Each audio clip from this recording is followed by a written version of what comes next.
Listo, ya comenzó la grabación.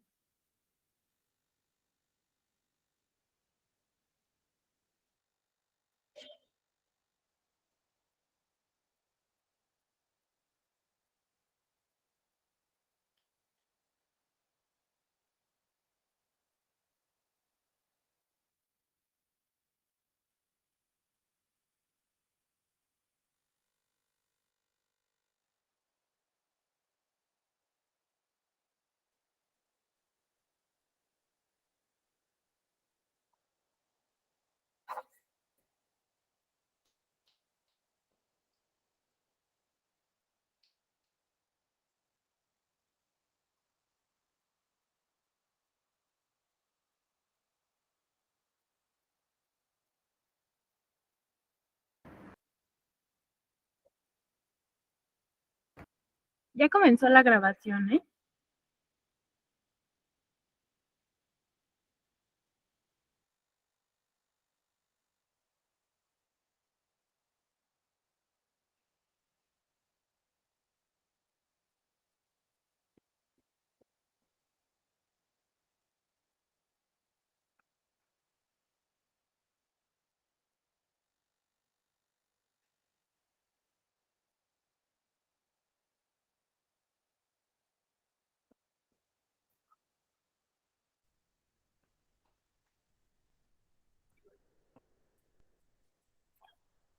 Bien, ¿me escuchan? ¿Me están Sí. escuchando? Sí, muy bien. Bueno, pues saludo a ustedes con mucho afecto, como siempre, mucha admiración. Espero que el tiempo que transcurrió desde que nos despedimos ayer hasta este momento, pues haya sido muy bueno para ustedes, con jornada exitosa y mucha salud. Y vamos a continuar, si ustedes están de acuerdo, con el tema que nos ha convocado la Escuela Judicial Electoral en este diplomado de Derecho Electoral.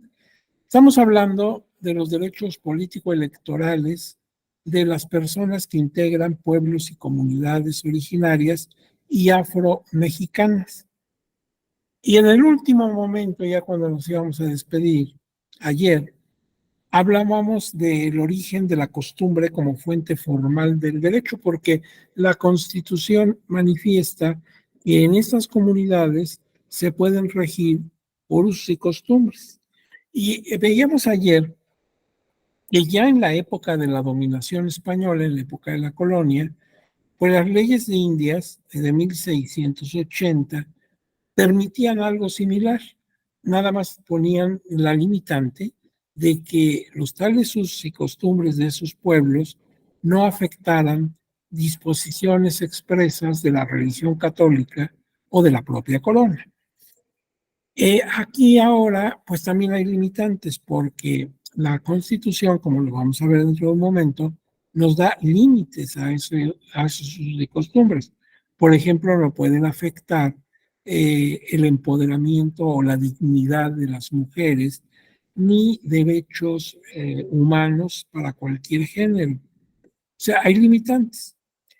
Pero lo que observamos ayer fue como un hecho social, que es una conducta que se reitera, que se da en la sociedad, pues va subiendo de grado y entonces pasamos al hábito, que eso es de cada cual, cada persona tiene sus hábitos, y se vuelve un uso cuando es la colectividad lo que, el que lo hace, y una costumbre cuando ya adquiere dos características importantes.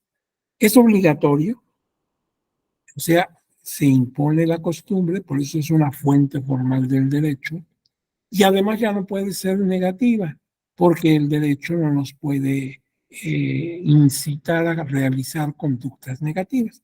Eso lo vimos. Esta lámina fue la última que proyectamos. Vamos a continuar. Miren, desde la época de los romanos se habló de la costumbre, nada más que ellos no le llamaban en su latín costumbre, le llamaban mores. Y de ahí deriva la palabra moral, de mores, que son costumbres. Entonces, hay costumbres que la sociedad considera positivas, que hay que hacerlas, y otras que al contrario, las considera negativas. Por eso, las conductas que la sociedad considera positivas, pues es nuestra moral. Y frente a ella tenemos estas opciones. O nuestros actos son morales, apegados a costumbres que rigen en nuestra colectividad, o son inmorales si hacemos cosas contrarias a esas costumbres. O bien puede tratarse de una conducta amoral, o sea, sin moral. Por ejemplo, una persona que no tiene control sobre sus actos por algún problema mental, pues no es que sea inmoral en su conducta, es que no tiene moral, no alcanza a vislumbrar el tener que apegar su conducta a ciertas normas. Por eso las conductas de cualquier persona pueden ser morales si se eh, rigen por la costumbre que impera, son inmorales cuando son contrarias a esa costumbre, contrarias a la moral, o son amorales, por ejemplo, en el caso de personas que sufren demencia o cosas así, pues que no son responsables de sus actos. Entonces, esto decían los romanos, pero ellos también en su latín consideraban que en las mores, en las costumbres, hay dos elementos. Un elemento es objetivo porque tú, yo, cualquiera puede corroborarlo. Lo podemos apreciar con los sentidos. Y a eso le llamaban inveterata consuetudo. Veteres es viejo, veterano. Entonces, cuando dice inveterata, quiere decir que esa conducta viene desde solo Dios sabe cuándo. O sea, se practica hace añísimos. Y consuetudo significa reiterado, reiterado, reiterado. O sea, se ha venido practicando de mucho tiempo atrás, pero lo hacemos constantemente. Por eso, por ejemplo, guardando el respeto que merecen las personas y lo dramático del asunto, hay personas que padecen alcoholismo, son personas alcohólicas, y entonces se dice de ellas que son ebrios consuetudinarios. O sea, pues que siempre están ebrios, ¿verdad? Es reiterada su conducta, por eso están en una situación que deben resolver los especialistas. Ese es el elemento objetivo, inveterata consuetudo. Y el subjetivo, que no lo podemos apreciar porque eso está en tu mente. Y si tú no me dices lo que piensas, yo no lo voy a saber nunca. La única forma de saberlo es que tú me digas qué estás pensando. Entonces, ese es subjetivo. Y los romanos decían de él en latín, opinio iuris seu necessitatis. O sea, la idea, la opinión de que eso que hacemos es necesario, que así debe ser. Por eso se vuelve obligatorio y por eso se vuelve coercible. O sea, a fuerza hay que hacerlo. La norma jurídica tiene, entre otras características, la coercibilidad. Se impone aunque tú tengas otro deseo. Entonces, es una conducta que viene de mucho tiempo atrás y que es constante. Y tenemos la idea generalizada de que es una conducta positiva, que así debe ser. Ahora bien, el valor histórico de los usos y costumbres. Acuérdense que los usos todavía pueden ser positivos o negativos, la costumbre no. La costumbre siempre será necesariamente positiva porque el derecho no nos puede incitar a realizar actos indebidos. Ahora, el valor de la costumbre como fuente formal del derecho, por cierto, la primera, decíamos ayer, los pueblos antes de tener un congreso y cosas de ese tipo para hacer una ley, lo primero que tuvieron fueron costumbres. Entonces, es la fuente más elemental, la primera de ellas. Bueno, pues radica su importancia, además de ser fuente del derecho, en su origen histórico, que también es trascendente, porque implica el paso de ciertas conductas de una generación a otra. Por eso se dice que son tradiciones.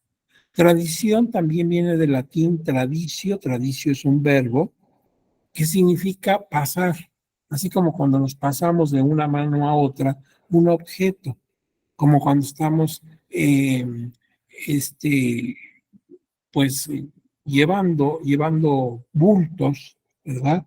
Este, eh, pasamos de una mano a otra, como hacen los militares, ¿verdad? Hacen una fila y se van pasando. Entonces, eso es tradición. Pasa de mi mano a tu mano y tú la pasas a otro y así. Y entonces la costumbre implica tradición, porque una generación lo hace, lo repite hacia otra generación, y así viene de generaciones en generaciones, ¿sí? Mi abuelo le enseñó a mi padre me enseñó a mí, yo le enseño a los hijos, esto le enseñarán a los nietos, y de ahí la tradición. Por eso hablamos que los pueblos, México y cualquier otro pueblo que tengas en mente, tiene sus tradiciones, o sea, costumbres que solo sabe Dios cuándo empezaron y han llegado hasta nuestros días. Ahora bien, hablando de los pueblos indígenas, no todos los usos y costumbres que ellos utilizan, y los utilizan porque se los permite la Constitución, pero no todos ellos son prehispánicos, son auténticamente indígenas. Por ejemplo, ayer hablábamos del tequio, esa conducta que debemos tener nosotros a favor de nuestra colectividad y que cada quien lo hace según su capacidad, su esfuerzo. Eso sí viene de la prehispanidad del tequio y ya lo practicaban los mixtecos zapotecas de Oaxaca desde antes de la conquista. Y hoy cualquier persona de la región entiende clarísimo qué le quieres decir cuando hablas del tequio. Pero, por ejemplo, esas elecciones que ayer vimos en fotografía, ¿se acuerdan? De manita levantada y rayita en el pizarrón y todo eso, eso no viene de la prehispanidad, porque nuestros pueblos indígenas originales, los prehispánicos, no tuvieron democracia. La democracia no se generó en América, sino se originó en Europa y concretamente en Grecia. Y de ahí se ha divulgado al mundo. Entonces nuestros indígenas no elegían a sus gobernantes, de ninguna forma lo elegían. No participaba el pueblo eligiendo. Entonces, por ejemplo, si tenemos la idea de los aztecas, que es muy conocido, sabemos que era un consejo de notables los que decidían quién sería el próximo rey, el próximo Tlatoani, a la muerte del que estaba en funciones. Pero ahí lo decidían representantes de los sacerdotes, de los militares y los señores de Tacuba y de Texcoco que tenían alianza con México Tenochtitlan. A su vez, cuando moría el rey de Texcoco o de Tacuba, nuestro rey de México iba al consejo a esas localidades para participar en la designación del nuevo monarca. Entonces el pueblo azteca no votaba, él se enteraba pues a quién habían designado, pero era un grupo de notables, un grupo aristocrático, no era democrático. Entonces, ¿de dónde vienen esas elecciones levantando mano y todo eso? De los españoles, porque ellos sí podían elegir a los miembros de ayuntamiento. Otras autoridades no. Por ejemplo, el virrey lo nombraba el rey de España con autorización del Real Consejo de Indias, que estaba ahí en España. Entonces aquí ya nada más nos venían a avisar que el nuevo virrey sería el señor conde de esto y de aquello, pero ni lo conocíamos, ni él siquiera había pisado este territorio. Él había vivido en España y venía aquí a tomar el cargo en el virreinato que le designaron. Entonces al virrey no lo elegíamos, ni tampoco a otras autoridades. Lo único que se podía elegir en tiempos de la colonia era ayuntamiento. En aquella época al que encabezaba el ayuntamiento le decían corregidor, el señor corregidor. Y tenía regidores y otros funcionarios. Esos sí los podríamos elegir. En la República de Españoles y en la República de Indios. ¿Se acuerdan que se dividieron en dos tipos de sociedad? Ahí sí, y ahí a mano levantada y todo eso elegían. Ya había requisitos de elegibilidad. Por ejemplo, el sujeto que fuera a ocupar un cargo, primero que tenía que ser varón, porque solamente los hombres participaban en cosas del gobierno. Las mujeres ni se podían postular ni podían votar. Y llegaban el primer domingo de enero, cuando ya terminaban sus funciones, y hablaban con la gente que iba saliendo de la misa de 12, la principal misa del domingo. Decían, ya nos vamos a retirar, ustedes elijan a nuestros sustitutos. Y entonces proponían, así como en un salón de clases se propone al jefe de grupo, pues yo propongo para tal cargo a fulano, y yo a mengano, y ahí se elegía, ahí sí a mano levantada y demás. Y esas elecciones las validaba, o sea, las calificaba el gobernador de la provincia, ya sea que se haya hecho en San Luis Potosí, o en Jalisco, o en Oaxaca. Él veía que se hiciera todo debidamente y la calificaba.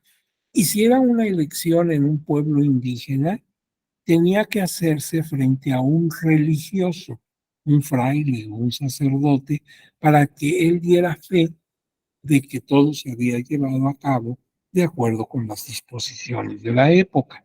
Podía haber reelección, pero dejando un periodo intermedio. O sea, por ejemplo, yo soy corregidor y termina mi mandato, nombramos a otro, y al siguiente periodo me puedo volver a lanzar. Entonces, como ves, pues sí había elecciones en aquella época sin que hubiera partidos, ni instituto que validara, ni nada. Pero esto lo trajeron los españoles, no los indígenas. Entonces los indígenas allí aprendieron eso de levantar la mano y demás.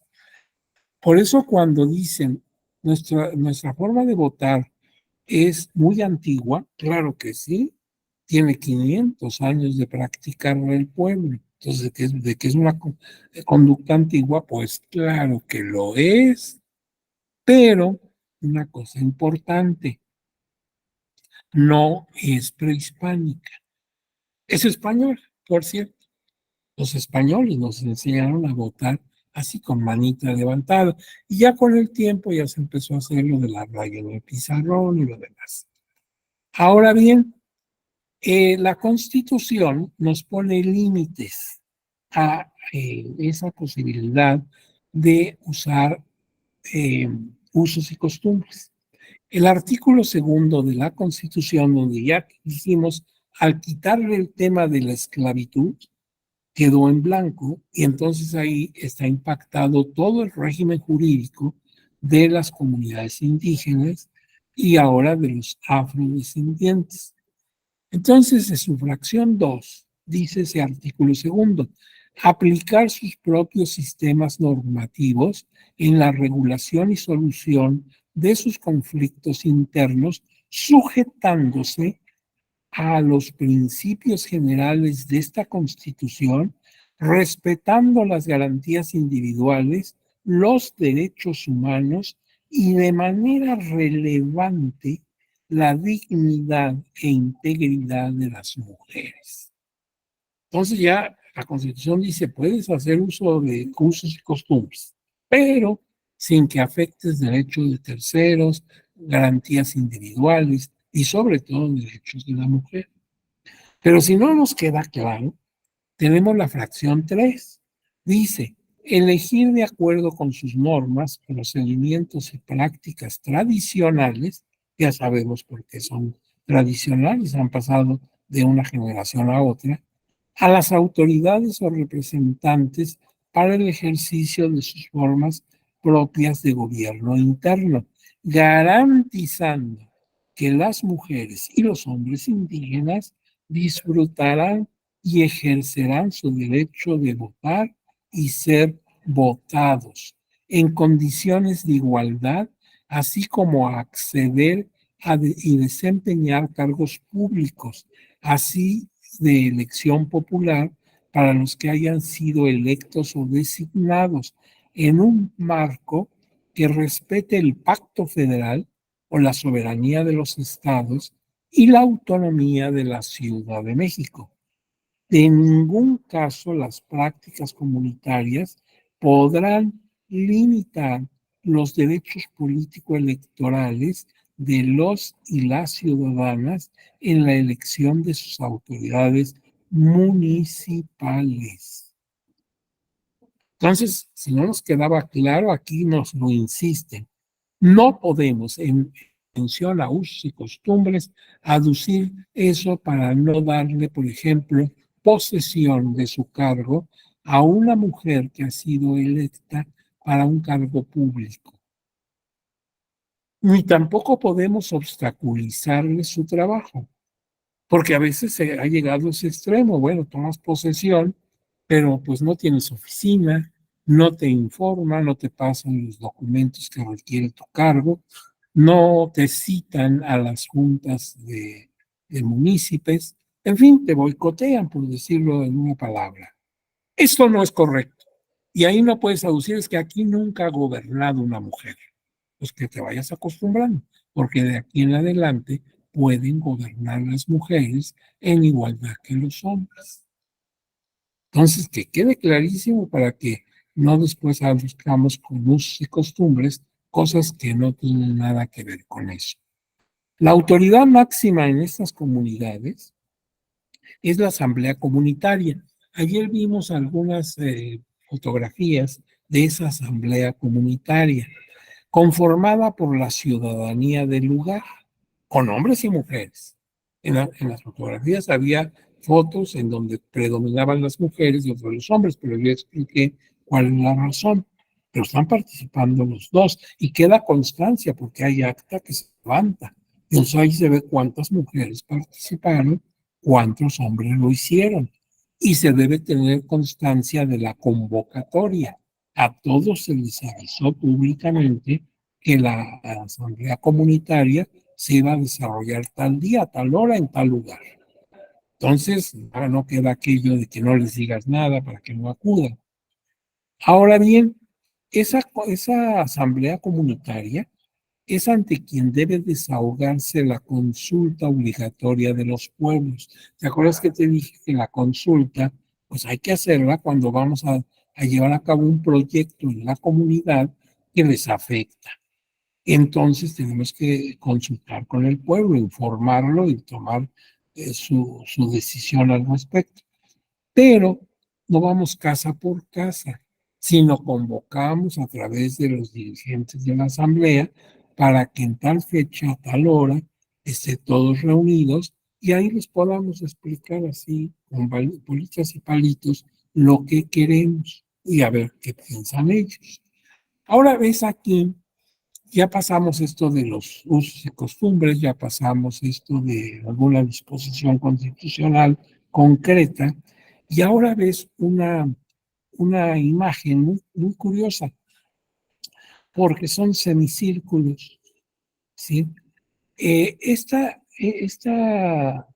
lámina dice cómo está organizada la protección de los derechos políticos de los indígenas y va por niveles. Si te vas a la parte inferior, ahí está el nivel local, luego el nivel nacional, luego el interamericano y luego el mundial, el universal. O sea, a todos los niveles están protegidos los indígenas.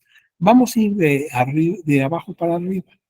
Entonces, si yo estoy en el nivel de un estado de la República, digamos Oaxaca, me voy a encontrar que desde luego están las constituciones locales de Oaxaca, la constitución local, pero también encuentro leyes locales ahí en Oaxaca para aplicarlo a los indígenas. Y también tengo los propios sistemas normativos. o sea, los usos y costumbres que se dan en los pueblos indígenas de la región. Pero si salgo de ese ámbito constitucional de Oaxaca, entro al nivel nacional y entonces los protege la Constitución Política de los Estados Unidos Mexicanos en sus artículos primero y segundo. Pero también algunas leyes generales, como son la Ley General de Derecho Lingüístico de los Pueblos Indígenas, donde me da la pauta para que los indígenas conserven sus lenguas originales. Y también otras leyes, ¿verdad? No solamente esa, hemos puesto esa como ejemplo, pero también la jurisprudencia del Tribunal Electoral del Poder Judicial de la Federación. Pero si salgo de ese ámbito, el ámbito nacional, y entro al interamericano y al nivel continental, me encuentro la Declaración Americana de los Derechos y Deberes del Hombre. Ese es un documento que data de 1948, concretamente el 30 de abril de 48.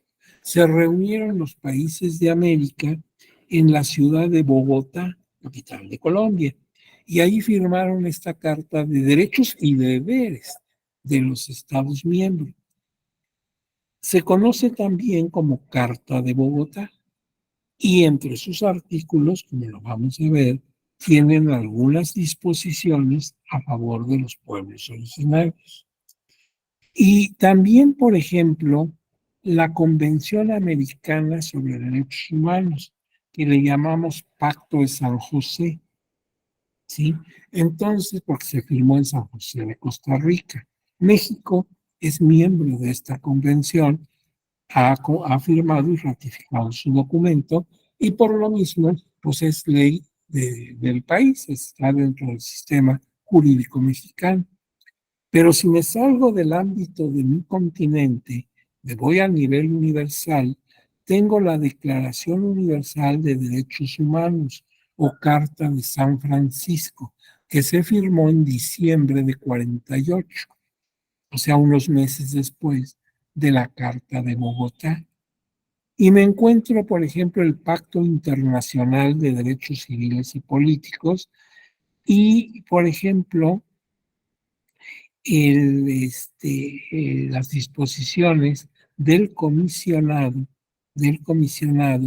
de Derechos Humanos, el alto comisionado. Todos esos instrumentos sirven de protección a los indígenas, como también la Declaración de Naciones Unidas sobre los Derechos de los Pueblos Indígenas. Ese es un documento específico. Tenemos el convenio 169 de la Organización Internacional del Trabajo para pueblos indígenas y tribales en países independientes, que también los protege.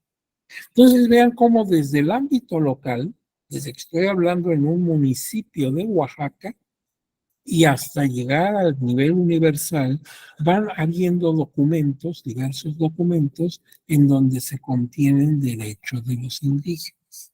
Entonces, en cuanto a respaldo jurídico, en cuanto a documentos que protegen sus derechos, está colmado. Y aquí en esta lámina no están todos. Hay algunos instrumentos, al menos los más destacados. Ahora bien, el propio Tribunal Electoral del Poder Judicial de la Federación estableció un organismo en su estructura interna, un organismo auxiliar de la Comisión de Administración del propio tribunal.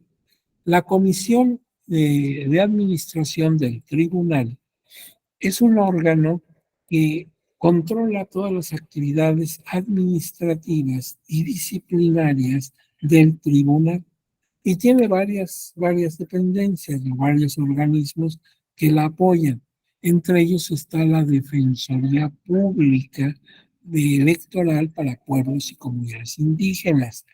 Estaba, fíjate que lo digo en plural, ahorita vas a ver, lo digo en pasado, Ahorita vamos a ver por qué. Estaba encargada de prestar gratuitamente los servicios de defensa y asesoría electorales en favor de pueblos y comunidades indígenas y personas que la integran.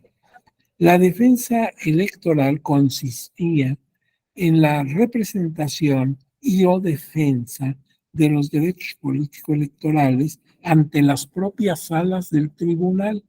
O sea, actúan como si fueran abogados de ellos, son defensores.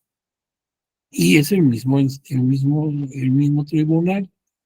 Si tú entras a la página del tribunal y concretamente a la de la Defensoría, te vas a encontrar cosas muy interesantes. Por ejemplo, te encuentras con videos, con audios, con fotografías, con folletos, con libros, publicaciones, con la relación de la jurisprudencia que en la materia ha postulado el tribunal, y lo puedes encontrar en español, pero también en 13 lenguas indígenas.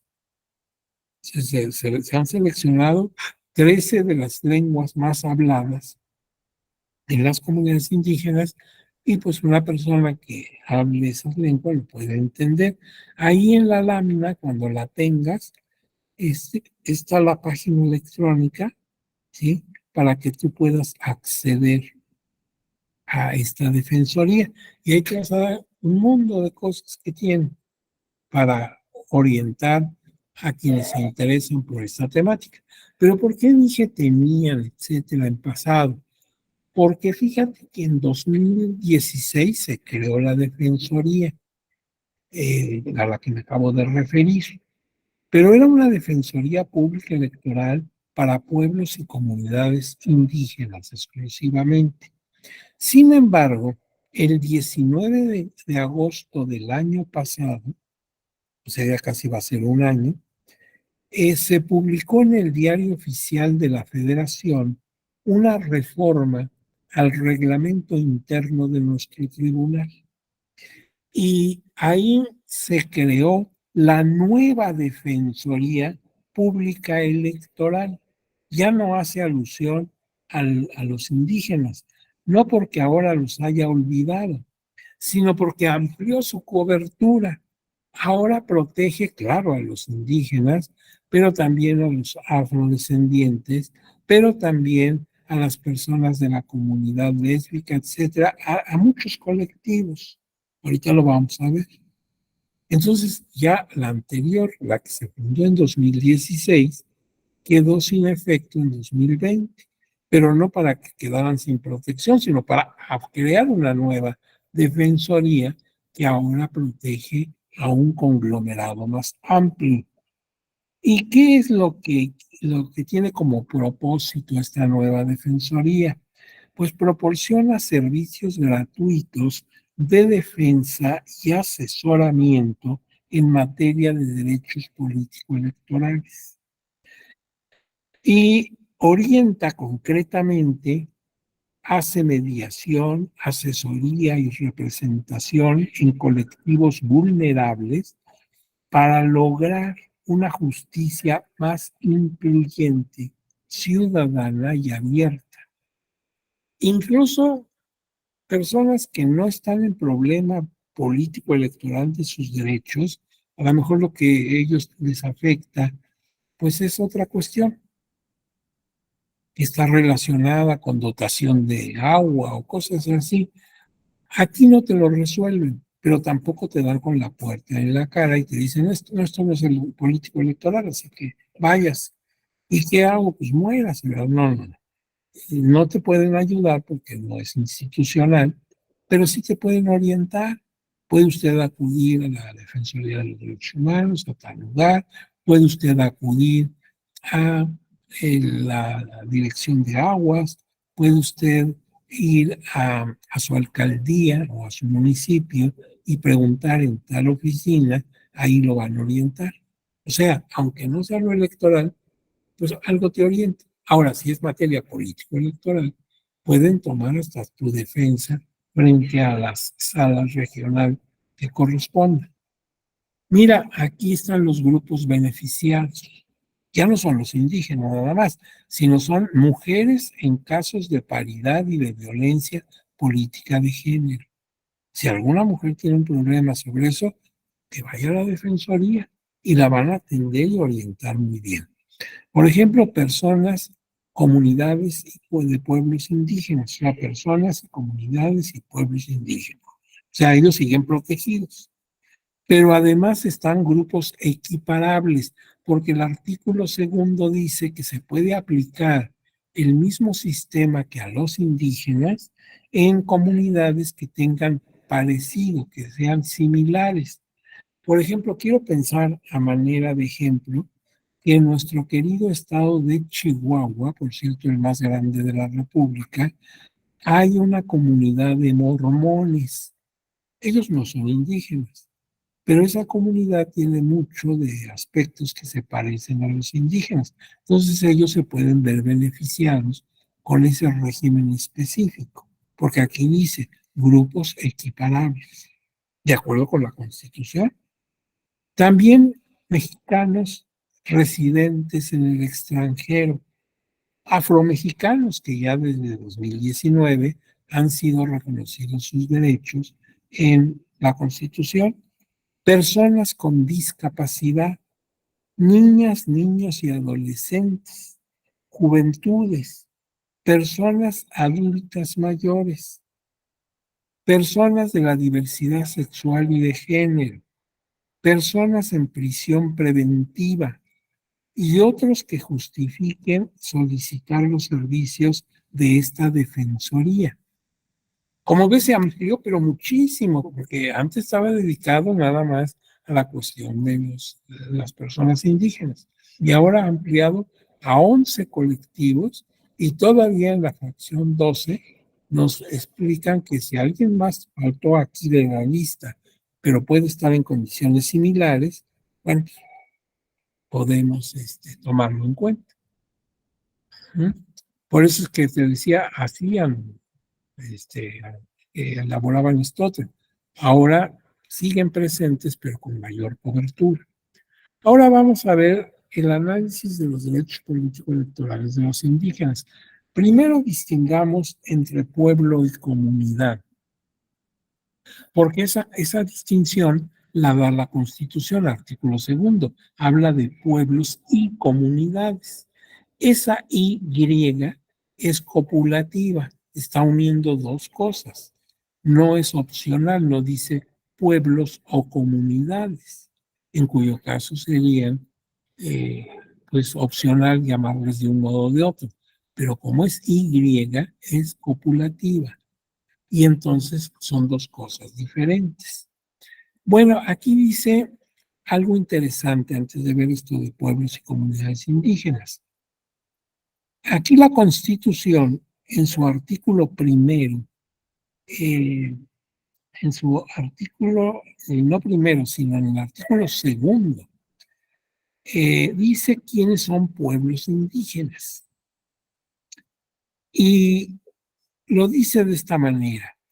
Son los pueblos que, por el hecho de descender de poblaciones que habitaban en el país o en una región geográfica a la que pertenece el país, en la época de la conquista, la colonización o el establecimiento de las actuales fronteras estatales, y que cualquiera que sea su situación jurídica, conservan sus propias instituciones sociales, económicas, culturales y políticas, o parte de ellas.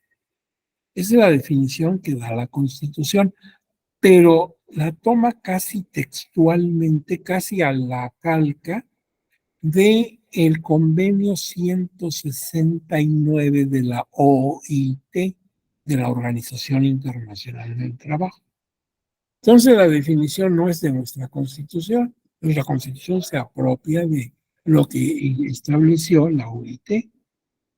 Y entonces, pues un pueblo originario o pueblo indígena es aquel que ya estaba aquí en este territorio antes de la llegada de los españoles y que ha conservado sus instituciones que tenía entonces o parte de ellas. Ya es muy difícil encontrar algunas costumbres puras indígenas. ¿Por qué? Porque la corona española se encargó de hacer un trabajo de transculturación muy profundo. Entonces te vas a encontrar sincretismo, costumbres que ya tienen mucha influencia del catolicismo, por ejemplo, que enseñaron los misioneros, y de la orientación política de España. O sea, somos españoles, aunque tú no lo pienses así. O sea, tenemos mucho de indígena, pero también tenemos mucho de español, incluso nos estamos comunicando en este idioma. Y por eso ves que los pueblos conservan su nombre indígena junto con un nombre cristiano, ¿sí? San Pedro Tlaquepaque, por ejemplo, ¿sí? Santa María Aztahuacán, Santa María Aztahuacán y muchos más. ¿Mm? Bueno, entonces, pues ante esta circunstancia es muy difícil encontrar un pueblo con auténticas tradiciones prehispánicas. Ya encuentras sincretismo, ya encuentras que hay elementos que son ajenos a lo prehispánico. Y aquí también habla el artículo segundo, algo que se toma también de la OIT. La conciencia de la identidad indígena es criterio fundamental para determinar a quienes se aplican las disposiciones sobre pueblos indígenas. Es que fíjate que sería muy delicado que en el acta de nacimiento de una persona pusiéramos ahí indígena, como que esto no es adecuado, no es adecuado, ¿sí? ¿Por qué? Porque si la palabra indígena trae una carga eh, peyorativa, pues no vas a andar exhibiendo tu documento y en cada rato tratando de esconderlo porque te da pena. Es como cuando había la versión de hijo legítimo, hijo ilegítimo, hijo adulterino, hijo incestuoso. Eso ya se borró. ¿Por qué? Porque no podemos afrentar a las personas, ¿sí? Entonces va contra derechos humanos. Entonces no podríamos poner en un acta indígena. Por eso, el que tú te consideres indígena, pues eres indígena, es la autoadscripción. Por cierto, esta mañana, por cuestiones personales, vi un acta de defunción y en las nuevas actas de defunción, ya esto lo había visto antes, pero lo corroboré, están poniendo un recuadro que no existía, donde dice de origen afrodescendiente y hay dos opciones, sí o no. Eso está muy mal. Yo entiendo que quieras llevar estadísticas y demás, pero no colocarlo en un acta de defunción. ¿Por qué? Por lo mismo, porque no a todo mundo pues, lo manifiesta con orgullo, sino como una especie de ofensa. De manera que tus estadísticas procura hacerlas de otra manera, pero corrobórenlo ustedes. Esta acta se levantó aquí en la Ciudad de México, en la alcaldía creo que es Álvaro Obregón, y dice así, el formato ya lleva para hablar de afrodescendiente, muy delicado. Es la simple autodescripción la que nos debe dar, no se debe exhibir en documento ninguno, pero aquí cuidado con nuestro tema, porque tú sabes que estas personas de los pueblos indígenas tienen lo que se llama acción afirmativa. Por decirlo de una manera sencilla, asientos, curules en los órganos colegiados, por ejemplo, en congresos y ayuntamientos. Pueden acceder por acción afirmativa. Entonces no falta el astuto, el pillo, que se hace pasar por indígena. Yo me hago pasar por indígena para lograr una diputación. Voy en acción afirmativa. Pues eso, primero, es una deshonestidad. Y segundo, debe ser sancionado, porque esas acciones afirmativas son para los indígenas. Lo mismo sucede con las personas de la comunidad lésbico, gay, etcétera.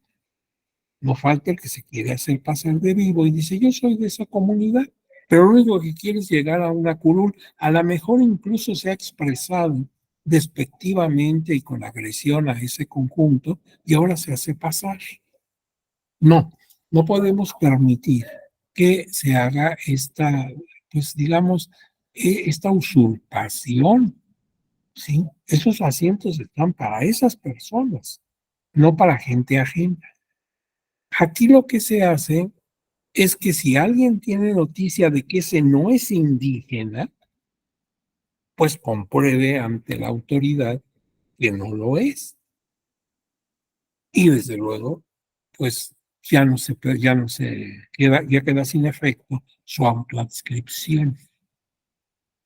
¿Por qué? Porque te digo, sería muy fácil con esa autoadscripción hacerse pasar por, y sucede. Y ha habido necesidad que el tribunal ahí establezca una serie de limitaciones. Ahora, una comunidad es distinta a un pueblo. El pueblo es la etnia, o sea, la raza, por así decirlo.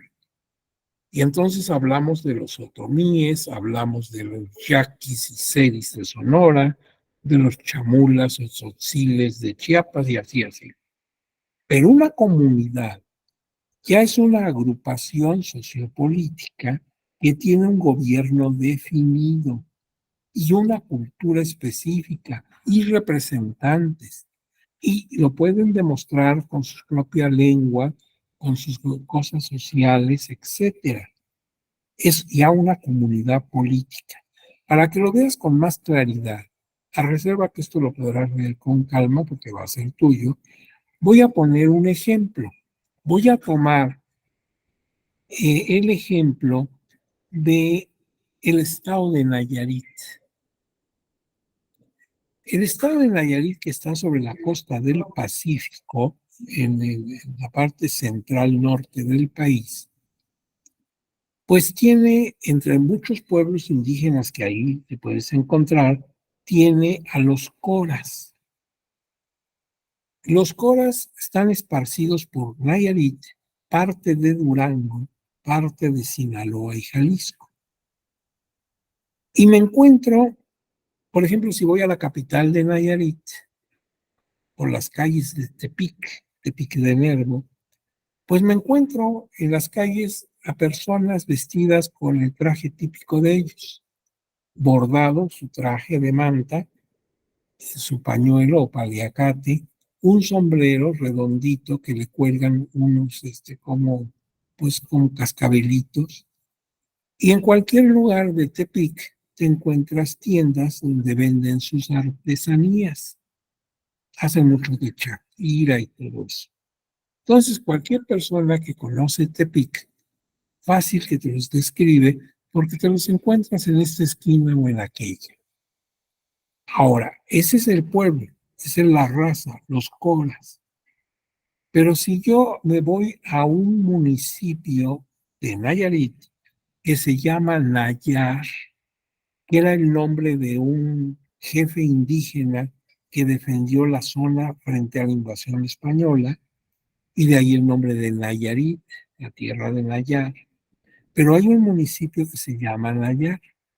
Y cuando llego ahí, hay una comunidad indígena que le llaman Jesús María. Esto ya es una cuestión católica.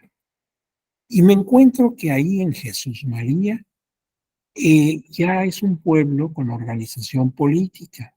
Ahí los que tienen el poder es un grupo de ancianos, de adultos mayores, que ellos llaman el Consejo de Padres o de Tatas, y les dicen tatas mandones. Y los tatas mandones son los que manejan el poder ahí. Es decir, la gente le hace caso a los tatas, no al presidente municipal de la región. Si tú quieres hacer un trato en esa zona, hay que hablar con los tatas. Si los tatas están de acuerdo, ya la hiciste. Si no los convences, ni le muevas, porque el pueblo hace lo que dicen los tatas. Y pues fíjate que es una población muy pequeña, son 3.695 habitantes, o sea, un poquito más de 3.500. O sea, se conocen todos.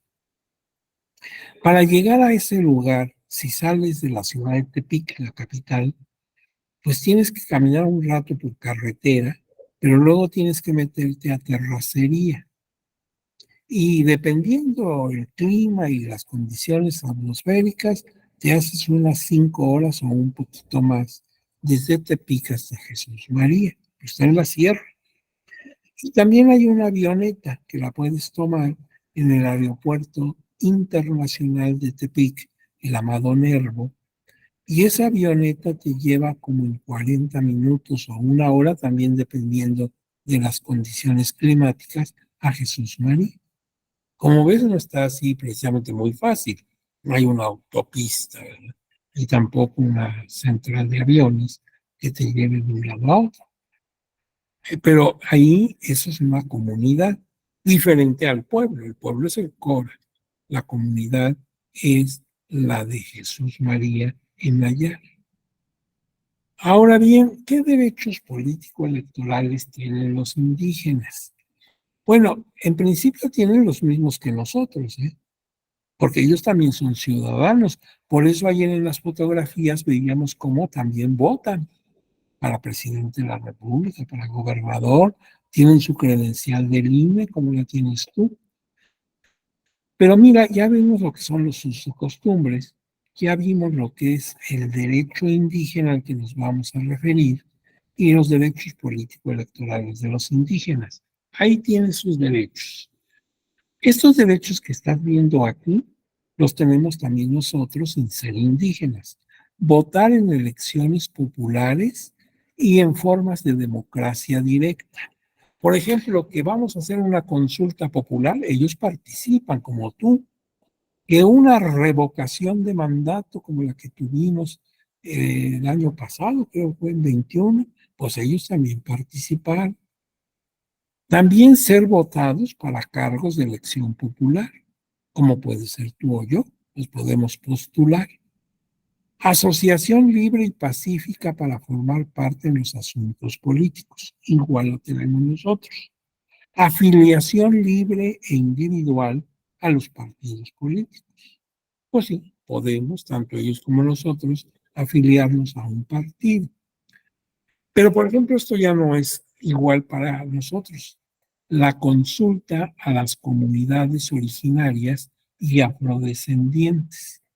La Constitución Política de los Estados Unidos Mexicanos, en su artículo 2, donde están los derechos de ellos, y en la fracción 9, dice consultar a los pueblos indígenas en la elaboración del Plan Nacional de Desarrollo y los planes de las entidades federativas e incorporar a estos documentos sus propuestas y recomendaciones. Entonces, esto sí lo tienen ellos, nosotros no lo tenemos. Y hemos hablado de la consulta. Ahora también va a ser obligatoria para las comunidades afros. Esa consulta, ya no lo dice la Constitución, pero debe ser previa, o sea, antes que eches a andar tu plan, pues primero se consulta, porque quienes no lo han hecho así, después se ven en problemas. Este asunto llega hasta la Corte Interamericana de Derechos Humanos allá en San José de Costa Rica, y hay sanciones. Entonces debe ser previa, accesible. Eso quiere decir que tenemos que dirigirnos a la comunidad indígena en términos que ellos entiendan, porque si llevas tus tecnicismos de ingenieros y eso no, tienes que hacerlo de tal manera que cualquier persona medianamente que sepa las cosas lo pueda entender. Debe estar fundamentada, debe ser directa a través de la asamblea comunitaria. Ahí están todos los ciudadanos y las ciudadanas. Ahí les vas a explicar. Debe ser objetiva, o sea, apoyada en datos reales.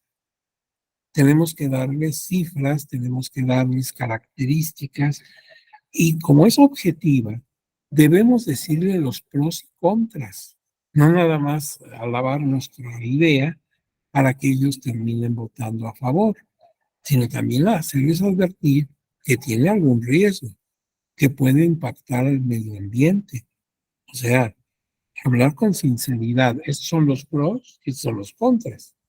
No todo es bello en la vida. Entonces estoy diciendo los riesgos que se corren. Y hacerlo ante la forma libre, o sea, que te des cuenta que ellos no están votando presionados, sino que la gente espontáneamente diga si está o no de acuerdo. Nadie los está amenazando, nadie les está ofreciendo para que voten. Y debe ser ante la Asamblea Comunitaria, que es el órgano supremo de autoridad, como ya sabíamos. Ahora bien, este artículo primero de la Constitución, como todos sabemos, dice que en México todas las personas gozan de los derechos humanos reconocidos en esta Constitución y en los tratados internacionales de los que el Estado sea parte. Y cuando yo veo todas las personas, yo entiendo que también los indígenas, no dice excepto los indígenas o afromexicanos, no, dice todas las personas. Y para un individuo tan cuadrado como yo, todas las personas, pues son todas las personas. Entonces estoy incluyendo a los indígenas. Por otro lado, dice también esto que las normas relativas a los derechos humanos se interpretan de conformidad con esta Constitución y con los tratados internacionales de la materia, favoreciendo en todo tiempo a las personas la protección más amplia. O sea, en la manera que más los favorezca. Si tiene varias interpretaciones, apliquemos la que mejor le venga a la persona en concreto. Esto es lo que se ha entendido como a favor del ser humano, o si lo pongo en latín, indubio pro homine, o sea, en favor del hombre, pero el hombre como género, no como, sí, como especie, no como género. Y por otro lado, también se ha hablado de la interpretación pro persona, si lo digo en español, o pro homine, si lo digo en latín. Y en cuanto que no solamente hay que tomar en cuenta la Constitución, sino también los tratados internacionales, pues es a lo que le llamamos bloque de constitucionalidad. O sea, no nada más es la Constitución lo que hay que tomar en cuenta, sino todos esos tratados que México ha firmado y confirmado, ratificado, que forman parte del sistema jurídico nacional. Entrarían en esa caja que te hablé ayer, donde metemos toda la normatividad, ahí también tendríamos que meter los tratados internacionales. Pero dice también el artículo primero, todas las autoridades en el ámbito de su competencia tienen la obligación, no lo digo yo, lo dice la Constitución, de promover, respetar, proteger y garantizar los derechos humanos de conformidad con los principios de universalidad, interdependencia, indivisibilidad y progresividad. Y dice después que queda prohibida toda discriminación, toda. Y te digo, para un hombre cuadrado como yo, pues toda discriminación es toda discriminación, porque la Constitución luego se toma la molestia de decirnos cuál podría ser el origen de esa discriminación. Y precisamente lo primero que señala es motivada por origen étnico. Y luego habla de preferencias sexuales, y habla de religiones, y habla de muchas cosas. Pero cuando está hablando de origen étnico, pues está refiriéndose a las personas de los pueblos indígenas y de los pueblos afrodescendientes. Pero fíjate, el riesgo que se corre cuando tú enumeras específicamente por qué criterios podría haber discriminación, siempre te faltará algo.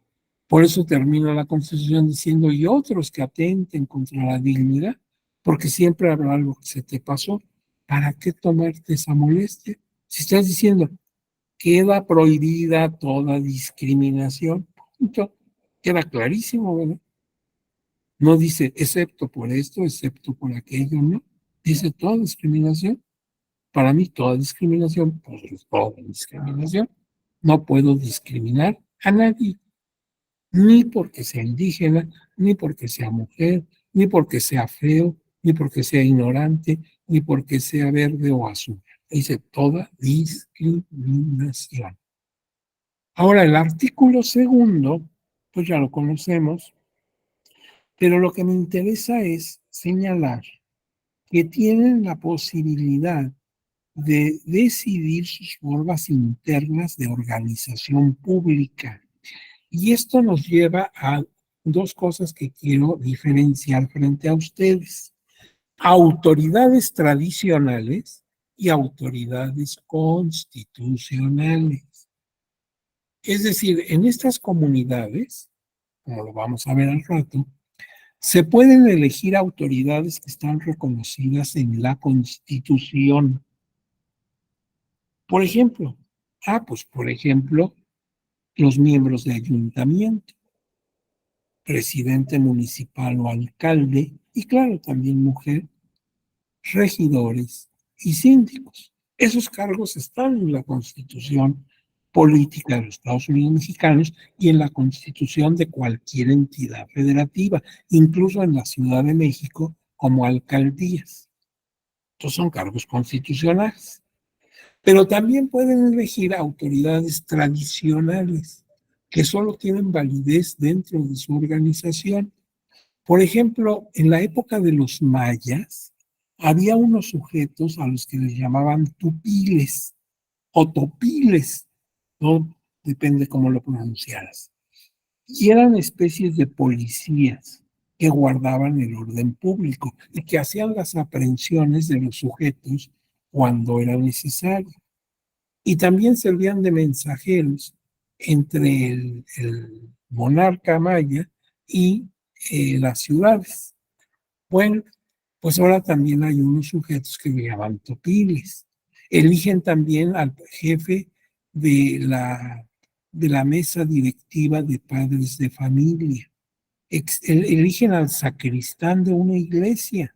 Eso ya es religioso. Y en un país laico como el nuestro, pues no cabe esa elección.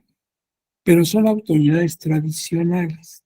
Entonces, sus usos y costumbres los tienen para autoridades jurídicamente válidas y para autoridades que solamente se explican en función de usos y costumbres.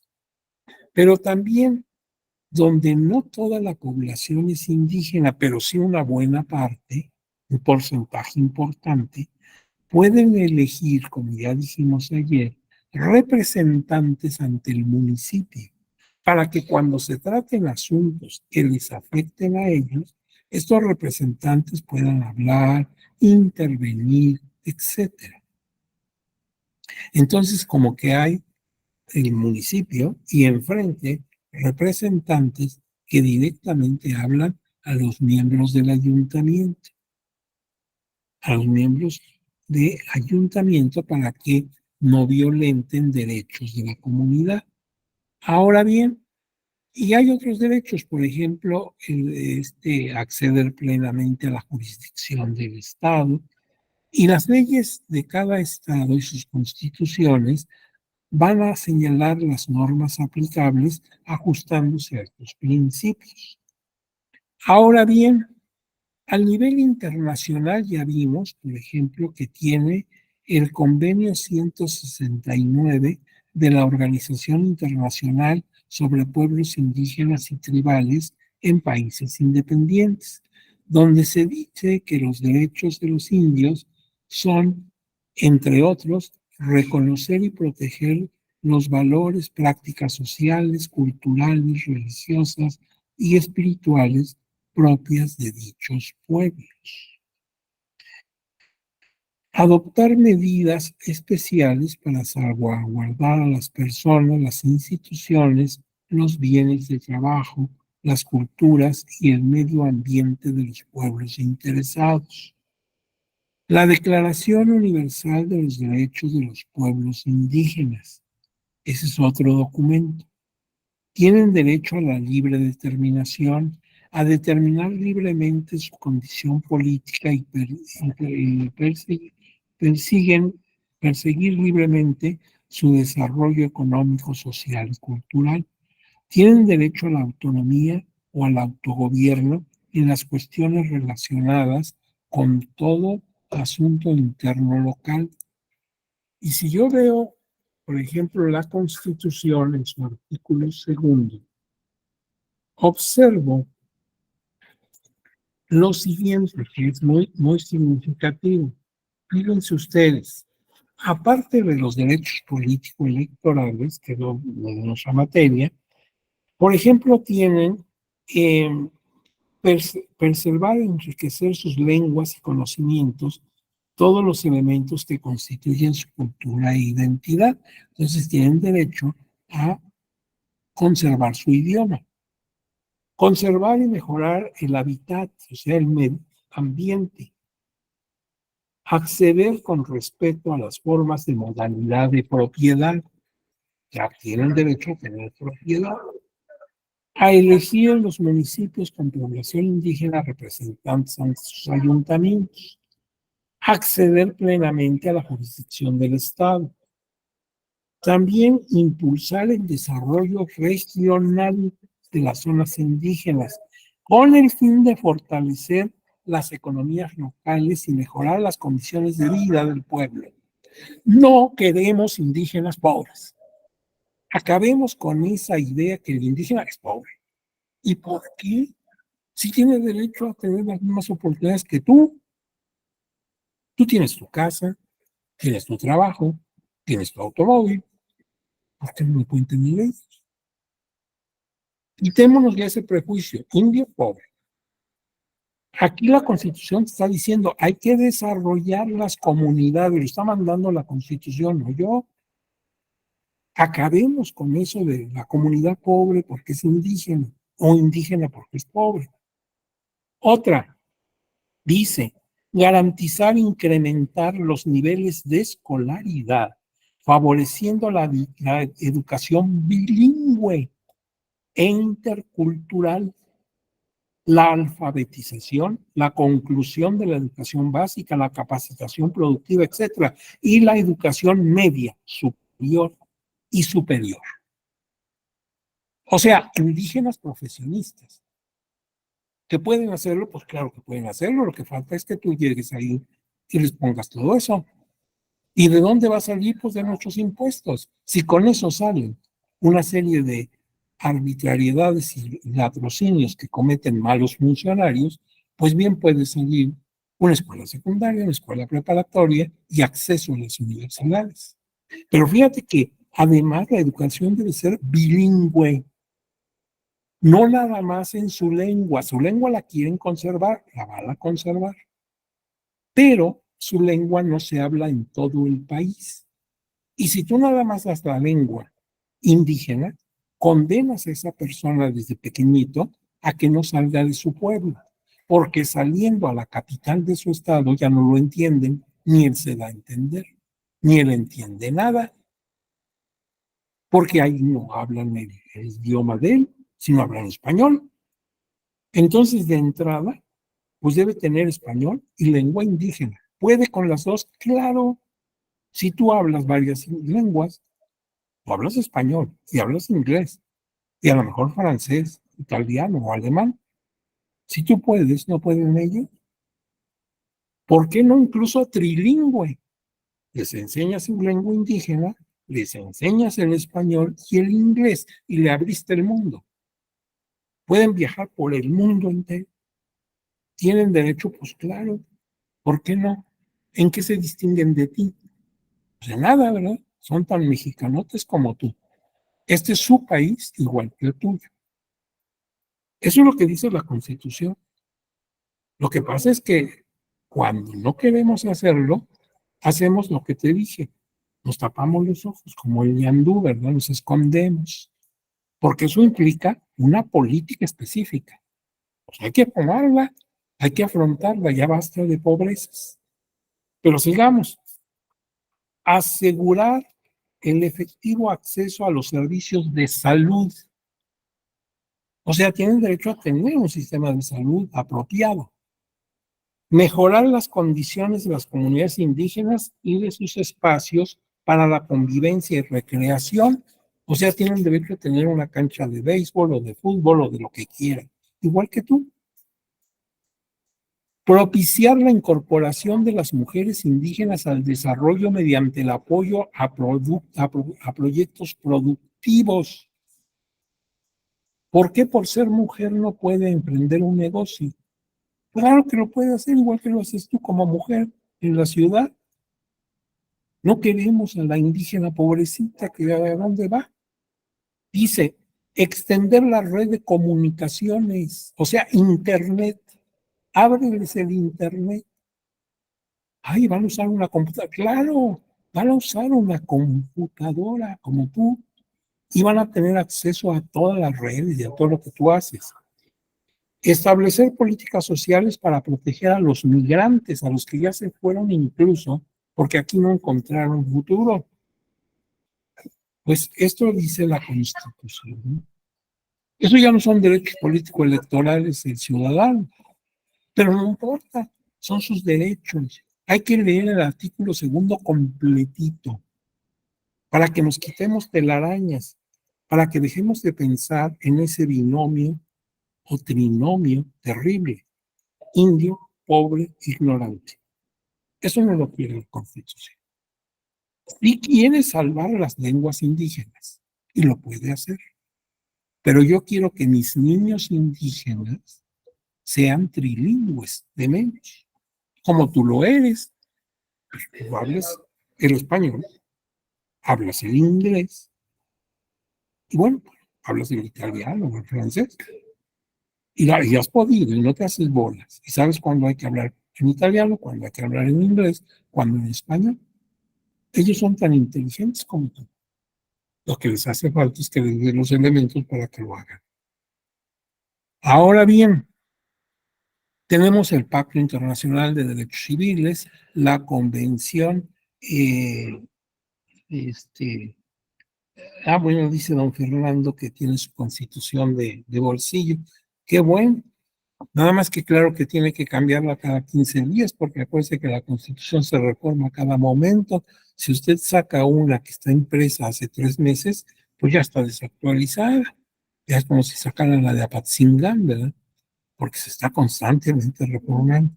Bueno, cuando tengan estas láminas ya verán, eso es reiterativo, todos los derechos que tienen estas personas con estos distintos instrumentos.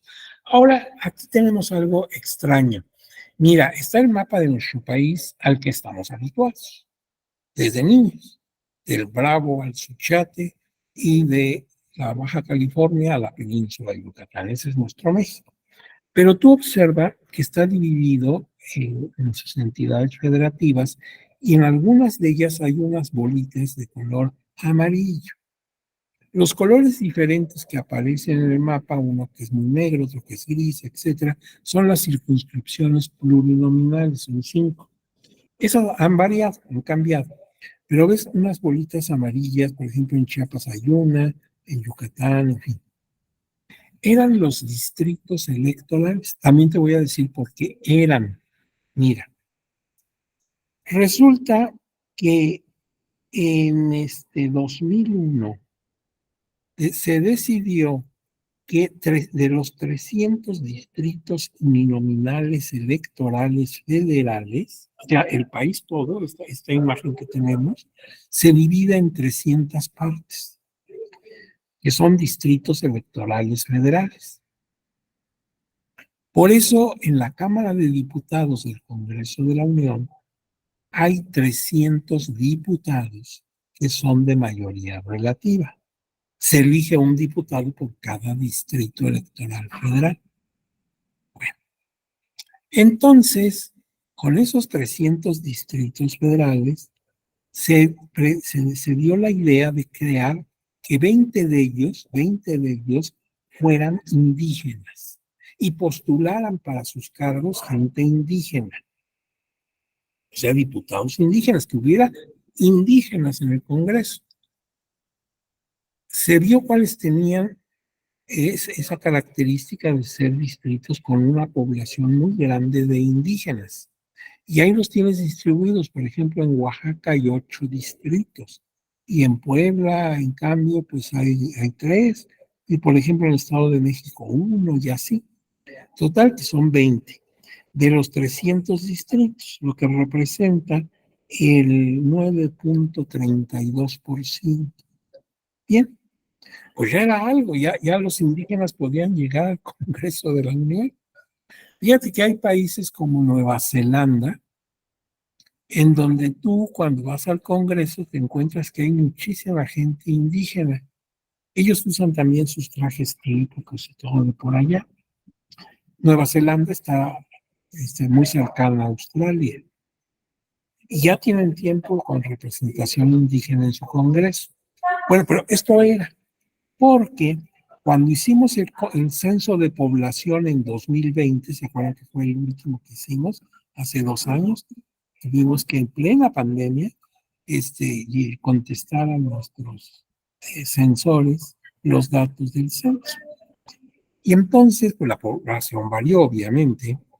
Y entonces, si yo me meto a la página electrónica del Instituto Nacional Electoral, por ejemplo, esta consulta se hizo el día 2 de este mes, o sea, hace unos días, indica lo siguiente, que hubo ya una nueva distritación en materia de esos 300 distritos electorales. Entonces, del total de 300, ahora son 44 los distritos electorales federales indígenas y afromexicanos.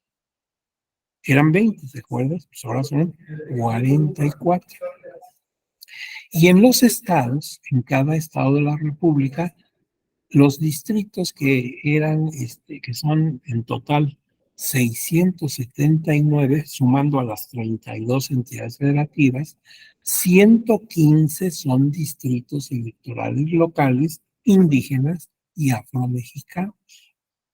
Y todavía para mayor interés, en nuestro querido estado de Guerrero, pues quien nos recuerda Acapulquitos y Guatanejo, ¿verdad? Son lugares paradisíacos.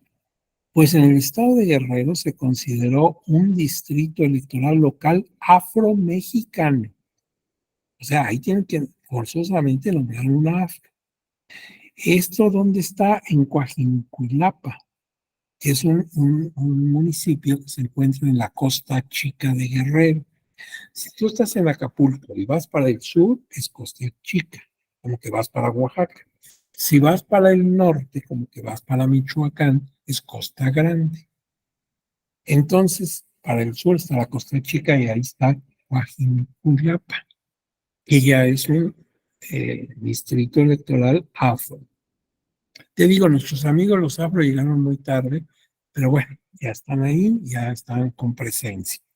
Ahora, para mayor abundamiento, en la legislatura actual de la Cámara de Diputados, que es la 65, que se hizo todavía con datos, que se hizo ya con datos del Congreso, del censo de 2020, el INE nos dice en 2021, cuando se conformó esta legislatura, que 20 diputados, claro, son de mayoría relativa, que correspondían a los 20 distritos, y 13 de representación proporcional. Entonces tenemos diputados 33, que son indígenas, ahorita en la Cámara de Diputados. Y en cuanto a los afros, tenemos 4 de mayoría relativa, 2 de representación proporcional. Estos son 6 personas afrodescendientes. Estos datos los proporciona el INEGI para 2020.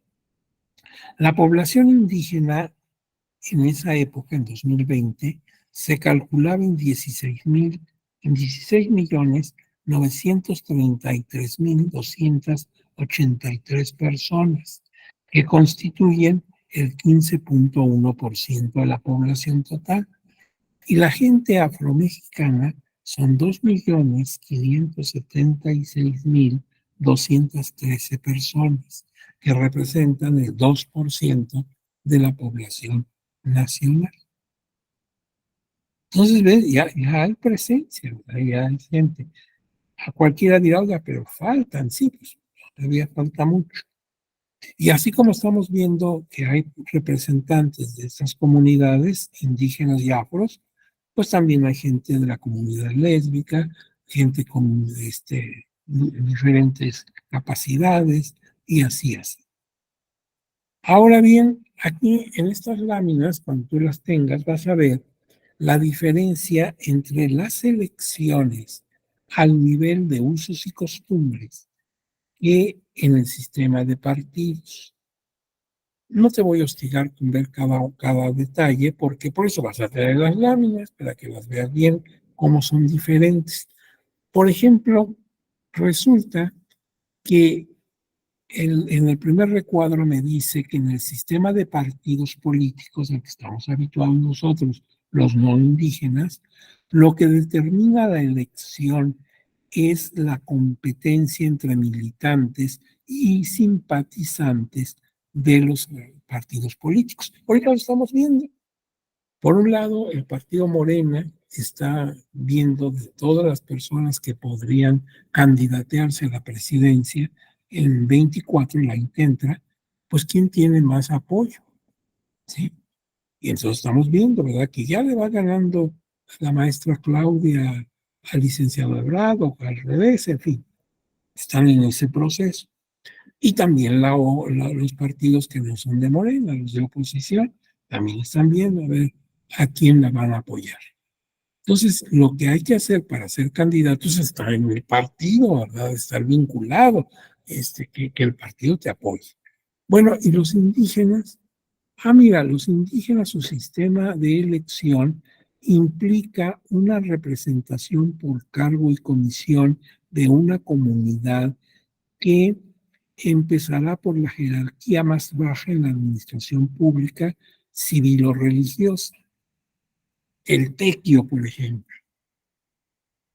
Si yo desde muy chamaco, desde que empecé la vida y luego de jovencito, hice tequio, o sea, ayudé a la comunidad, siempre que había necesidad de un apoyo, ahí estaba yo.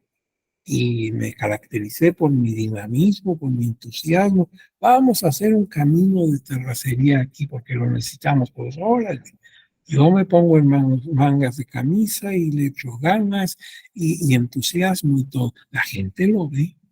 Y cuando yo creo que me puedo lanzar a un cargo, dicen sí, él sí. Porque siempre ha estado dispuesto a ayudarnos, siempre nos ha echado la mano, nunca repela, está con nosotros en las buenas y en las malas. Por él sí. Entonces, fíjate, ahí no, como no tienen partido político, en la mayoría de las comunidades, pues no cabe que quedes bien con los dirigentes del partido, sino con tu pueblo, que vean que eres de los tuyos. Si tú no haces tequio, si siempre has sido apático, si sales con el cuento, yo por eso pago mis impuestos, ya olvida. Ni quien te postule para nada. Ya saben que eres egoísta, que contigo no cuentan y pues no te van a apoyar. Eso para que vean una diferencia. También acuérdate que, por ejemplo, como vimos en las fotografías, es 1 hora y un día para votar concreto, ¿sí? Todos citados a las 12 del día en tal lugar. Y ahí hasta que se acabe de pasar a todos los votantes.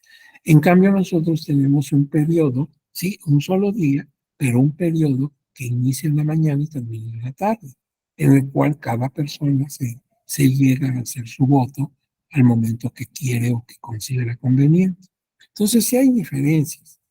Ahora bien, por ejemplo, mira, aquí quiero que veas esta elección que se da en Oaxaca, que tiene mucha presencia indígena.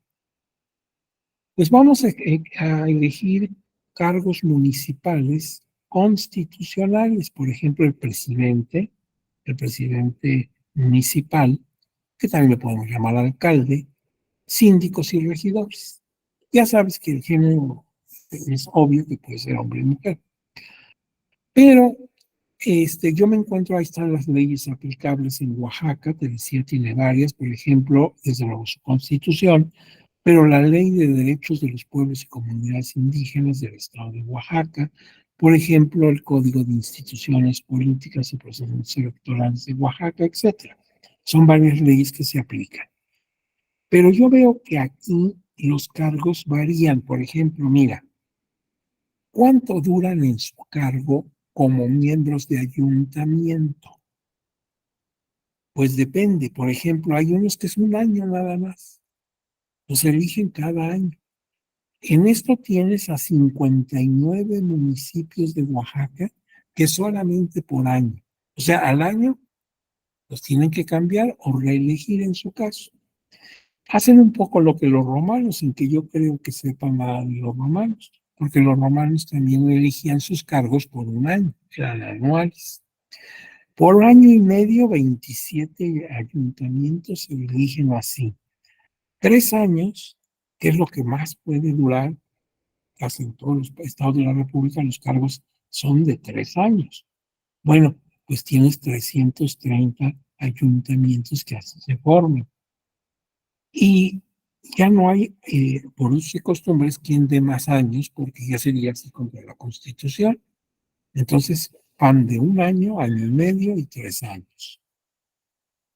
Entonces, un total de 418 municipios, de los 570, que ahora ya son 572, porque hace aproximadamente como 6 meses, Chiapas perdió 2 municipios a favor de Oaxaca por decisión en controversia constitucional, decisión de la Suprema Corte de Justicia de la Nación. Entonces, antes eran 570, pues ahora son 572. De esos, un total de 418 municipios eligen por usos y costumbres, o sea, la mayoría de los municipios de Oaxaca lo hacen por usos y costumbres. Ahora bien, veamos aquí autoridades tradicionales. Por ejemplo, yo observo qué te gusta aquí, mira. El primer pueblo que aparece es San Juan Bautista. Esto es Atlán, no lo veo bien, pero es el pueblo de San Juan Tatlayuca, Bautista no. en Oaxaca. Y eligen, claro, presidentes, síndicos y regidores, pero también eligen policías municipales o también, por ejemplo, un mayor que no tiene nada que ver con el ejército, un topil, un fiscal o presidente eclesiástico, un sacristán, no, son 2 sacristanes los que eligen, o sea, esas autoridades pues son tradicionales. ¿Y cómo los eligen? Con rayita en el pizarrón, y duran en su cargo los que son constitucionales 3 años. Y, por ejemplo, características especiales, votan los hombres mayores de 20 años. Fíjate, ahí sí está eso, pues diferente a la Constitución, porque en la Constitución a los 18 años ya puedes votar, allá hasta los 20 años, y nada más hasta los 70, lo cual no dice la Constitución. La Constitución no tiene una edad límite para votar, y a veces te encuentras que llegan a votar personas muy mayores, que van en silla de ruedas, que incluso llevan, porque lo permite el Instituto Nacional Electoral, a un hijo, a un pariente, a una persona que los auxilie, porque pues, ya no están en condiciones de echar su boleta. Entonces yo acompaño a mi padre, él me dice que quiere votar por tal partido, yo entro con él a la mampara y hago el tache, se lo muestro a mi papá, él está de acuerdo, lo doblo y lo meto, y él pues ya es una persona muy ancianita. Bueno, o sea, no hay una edad para dejar de votar, y aquí sí, tanto para empezar a votar como para dejar de votar. En fin, aquí tienes Tlaxcala, por ejemplo, que también pueden elegir a sus representantes ante ayuntamiento. Ahora, aquí siguen los usos y costumbres, elecciones de regidores. Entonces dice aquí, mira, Las autoridades constitucionales del municipio los contiene el ayuntamiento con un presidente municipal o alcalde, regidores y síndicos, de acuerdo con el artículo 115 de la Constitución y su correspondencia en las constituciones locales, en cumplimiento a la conformidad, a la uniformidad del diseño, porque el artículo 116 dice, replica el sistema político electoral en las provincias, igual que aquí, poder ejecutivo, legislativo, judicial, todo es igual. Si no, imagínate qué tal que en Michoacán dicen, aquí queremos un rey, porque pues, somos autónomos, aquí nuestra constitución dice que vamos a tener un rey, no. El 116 de la constitución exige que todos los estados se uniformen. Y el 122 hace lo propio con la Ciudad de México.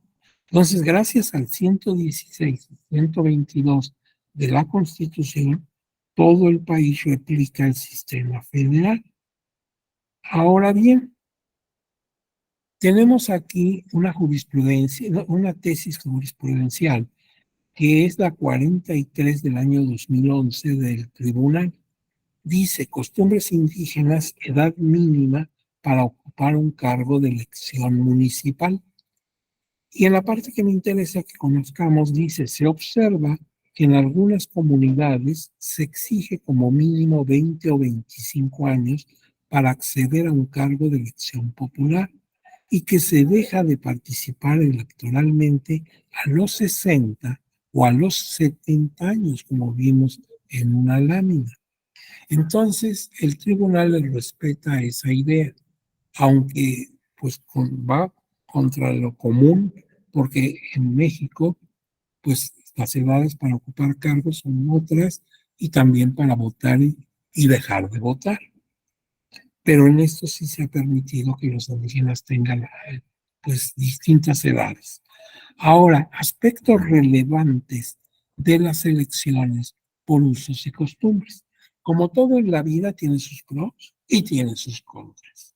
No todo es bueno, no todo es malo. Veamos los puntos buenos de los usos y costumbres en las elecciones. Primero, participa directamente la ciudadanía en la organización y desarrollo del proceso electoral. En comunidad, en la asamblea comunitaria, deciden, este día es el día que vamos a votar. Lo vamos a hacer en el kiosco del pueblo o en la cancha de fútbol que tenemos ahí o en el parque fulanito. Nosotros no podemos hacer eso en las elecciones del INE. Yo no puedo decir dónde van a instalarse las casillas, ni el día de la jornada electoral. Ellos sí pueden organizarlo, lo organizan de común acuerdo.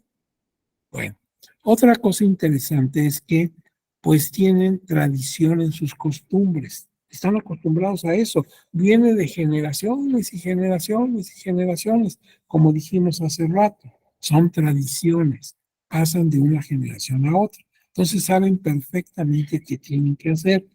La persona que vimos haciendo su rayita en el pizarrón, una persona de la tercera edad, adulta mayor, pues no tiene inseguridad, sabe lo que está haciendo, porque así lo vio hacer desde niña a sus mayores.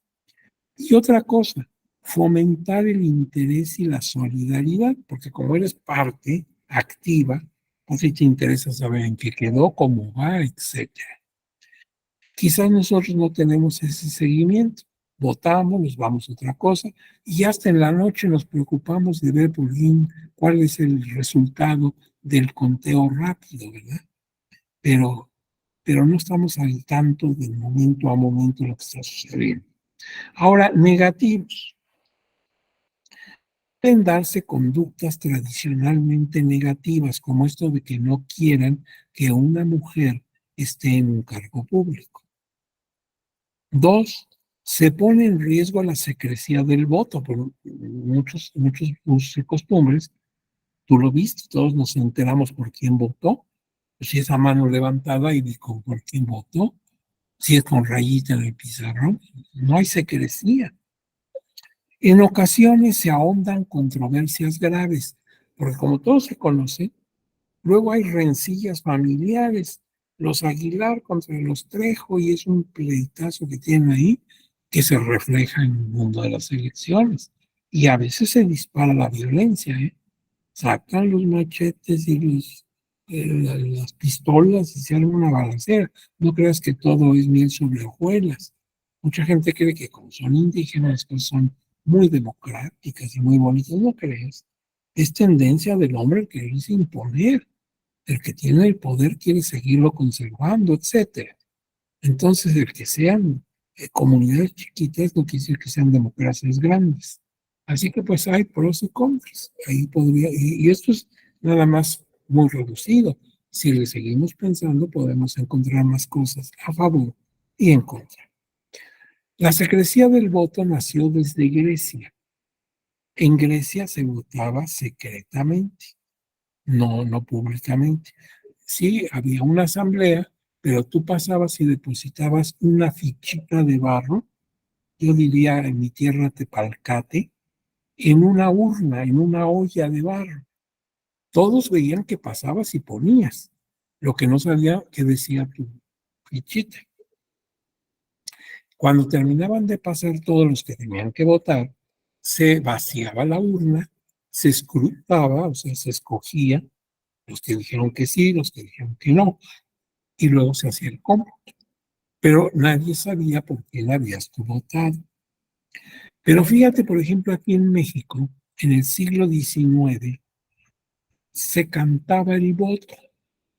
A ver, yo hacía mi voto, mi tacha en la boleta. Llegaba para depositarlo en la urna. El presidente de casilla tomaba mi boleta, la desdoblaba y decía, un voto para Antonio López de Santana. Y ya doblaba el papelito y lo metía a la urna. Pero todos se enteraban que habías votado por él. Eso es cantar el voto. Y puse este ejemplo porque Antonio López de Santana fue 11 veces presidente de la República. Entonces yo creo que votaban mucho por él. Pero fíjate qué feo, ¿verdad? Que ahora te cantaran tu voto. No, ahora tú vas, doblas tu voto, lo metes y solamente tú sabes por quién votaste. ¿Sí? Salvo que tú quieras divulgarlo. Ahora bien, generalmente en estados dictatoriales es donde se acostumbra a hacer esto. Por ejemplo, en la República de Haití, hace algunos años atrás, gobernaron padre e hijo, primero el padre, luego el hijo, de apellido Duvalier, y fueron terribles, fueron unos tiranuelos, el Papa Doc y el Baby Doc. Bueno, pues en los tiempos en que estaban los Doc, llegabas tú con tu boleta y antes que la metieras hacían lo que hacían en la época de Santana. Doblaban y decían, desdoblaban y decían para Duvalier o para la oposición, ¿verdad?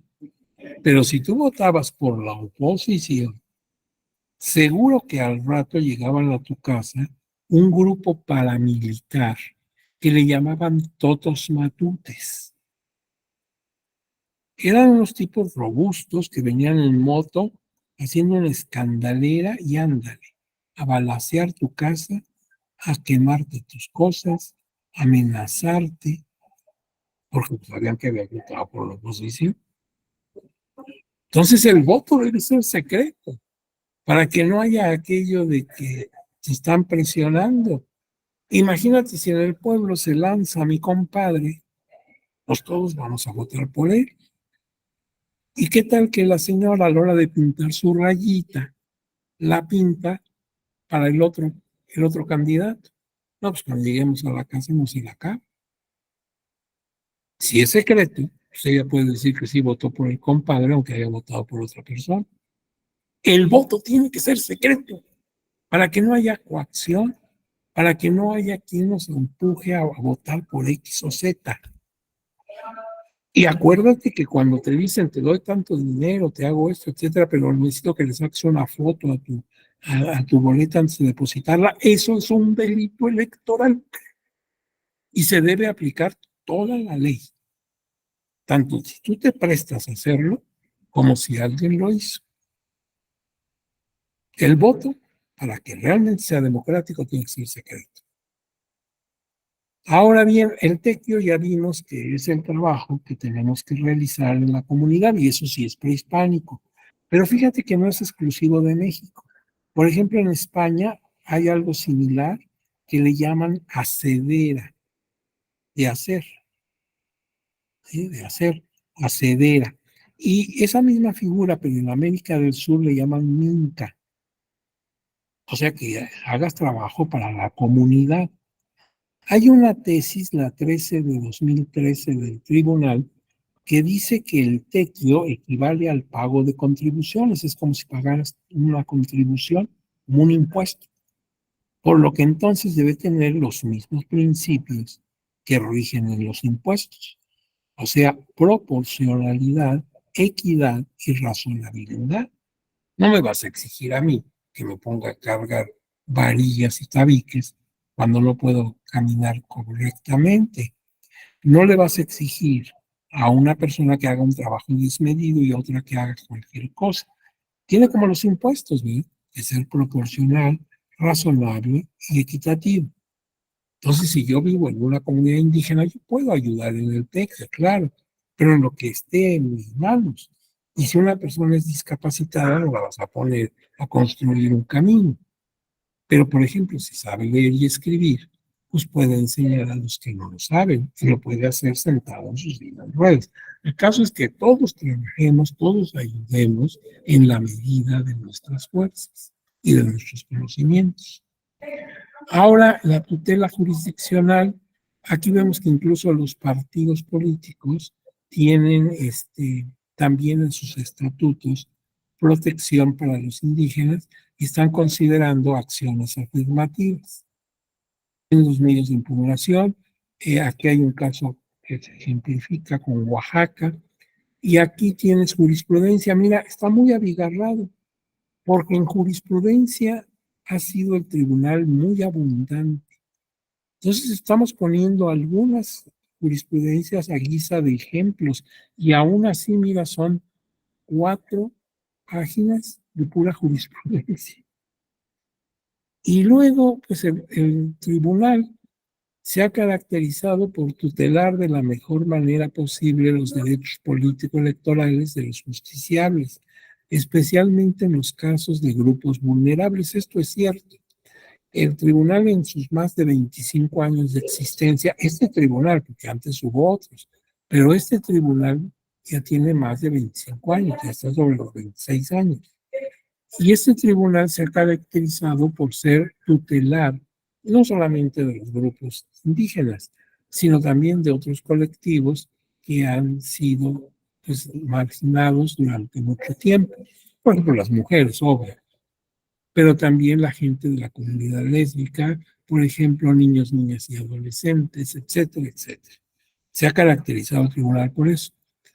Se procede incluso en ocasiones a pedir el apoyo de amicus curi, o sea, amigos de la curia, amigos de la justicia.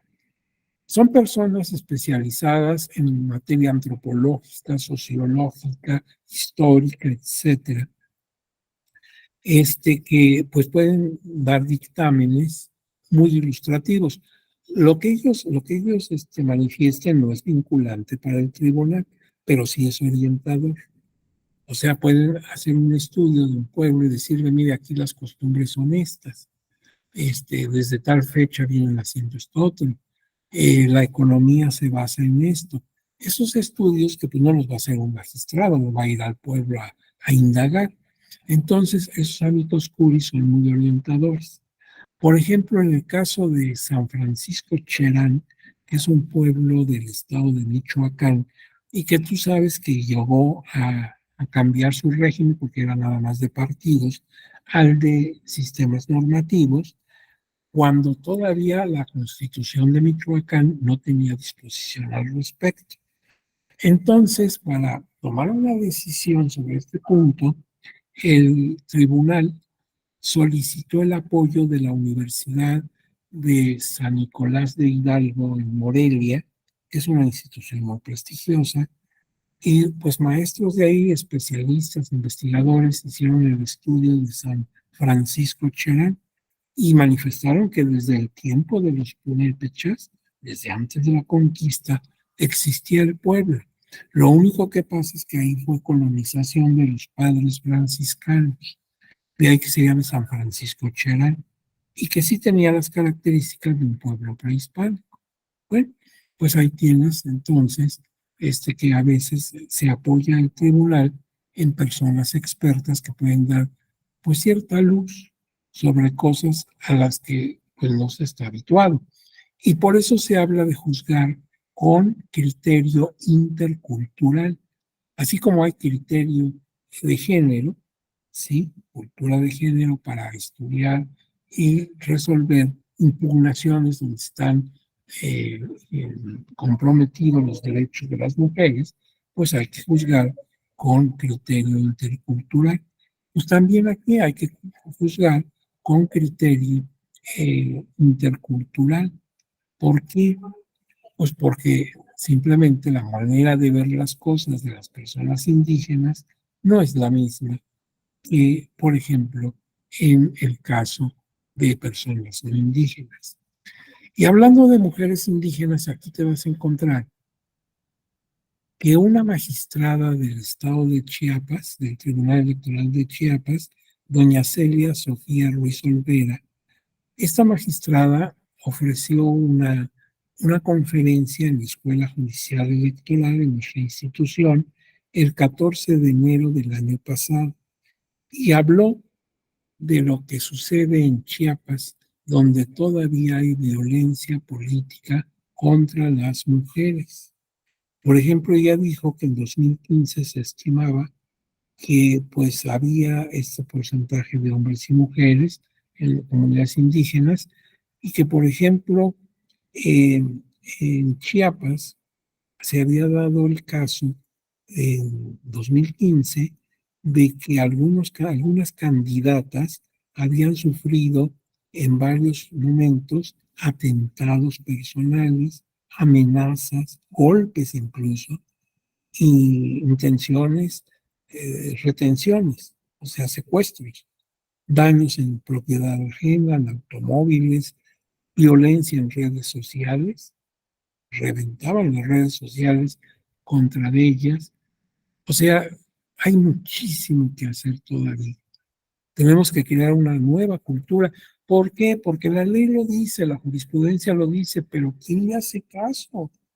Mientras no cambiemos el chip, mientras no cambiemos la mentalidad y sigamos pensando que ciertas personas son inferiores a otras, ya por ser indígenas, ya por ser mujeres, ya por ser discapacitados, ya por ser adultos mayores, mientras no borremos esas telarañas, pues los tratados internacionales y todo pueden decir lo que sea, siempre habrá gente de mala catadura que estará viendo la manera de pues darse un brinco a la ley.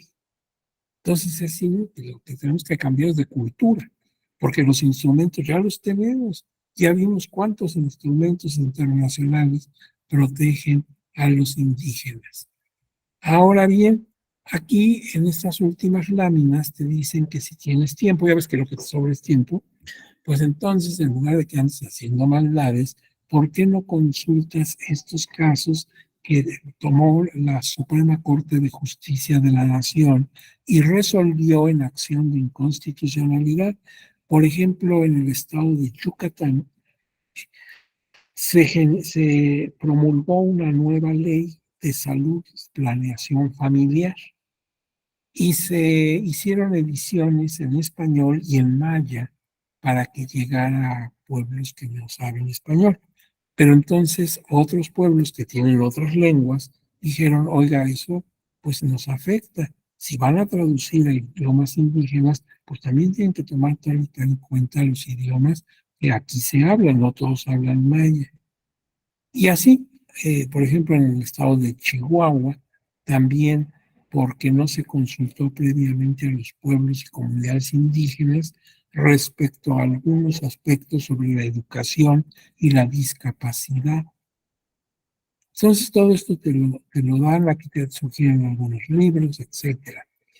Con esto, lo único que nos queda, por honor a la verdad, es manifestar que esta presentación que va a ser tuya, por cierto, no te la voy a mandar hoy en la tarde, pero sí mañana en el curso del día. En la tarde no puedo hacerlo porque pues no encontraría yo la logística para lograr que llegue a tus dispositivos. Entonces mañana sí, a través de la eje, te lo mando en el curso de la mañana. Pero esta presentación no es mía. En honor a la verdad, es del doctor Enrique Inti García Sánchez, a lo mejor lo conocen, lo he escuchado en algunas conferencias, del doctor José Ramón Narváez Hernández, que también seguramente lo conoces, y de tu servidor, Marco Antonio Pérez de los Reyes. Los tres hicimos esta presentación. Los tres somos miembros del personal docente de la Escuela Judicial. Pues hay que darle crédito a quien lo tiene. Ahora bien, sin embargo, aunque los tres fuimos los autores, pues como lo dice aquí el copyright, esta es propiedad intelectual de la Escuela Judicial, para que no lo andes después revendiendo ahí en las estaciones del metro y esas cosas, porque son de la Escuela Judicial. Y con eso, bueno, pues terminamos, ¿verdad? Como ven, hay muchas cosas que nos hubiera gustado tratar con ustedes, pero creo que pues, lo esencial lo hemos tratado de cubrir. Y ya nada más queda hacerles llegar esto. Si alguno quiere hacer una pregunta, un comentario, alguna cosa así, pues es el momento. Si no, pues bueno, nos despedimos porque ya son casi las 3 y estás a punto de desmayarte, ya estás viendo doble y bolitas rosas y lilas, entonces ya te falta azúcar, te falta potencia. Me dio mucho gusto estar con ustedes, realmente me dio mucho gusto su atención, su interés y pues deseo que sigan adelante y que cuando llegue el momento hagan sus ejercicios que les piden para acreditar, los hagan muy bien y reciban su diploma que les acredite. Seguramente así va a ser, ya lo tendrán en sus manos. Ojalá cuando lo tuvieran me invitaran a un cafecito para celebrarlo, ¿verdad? Pero les mando un fuerte abrazo, ya saben todo mi cariño y mi admiración. Vamos a preguntar en tecnologías si hay algún recadito. Les agradezco mucho sus mensajes, muchísimas gracias, para mí tienen un valor muy grande. Allá en tecnologías, ¿hay alguien que nos escuche? ¿O ya estamos solos? Creo que ya estamos solos. Bueno, pues todavía pueden aprovechar para irse al cine, creo que alcanzan todavía alguna de las funciones. Que tengan muy buena tarde. Ya nos vemos. Hasta luego. Gracias por su recado. Gracias, doctor. Hasta luego. Gracias, doctor.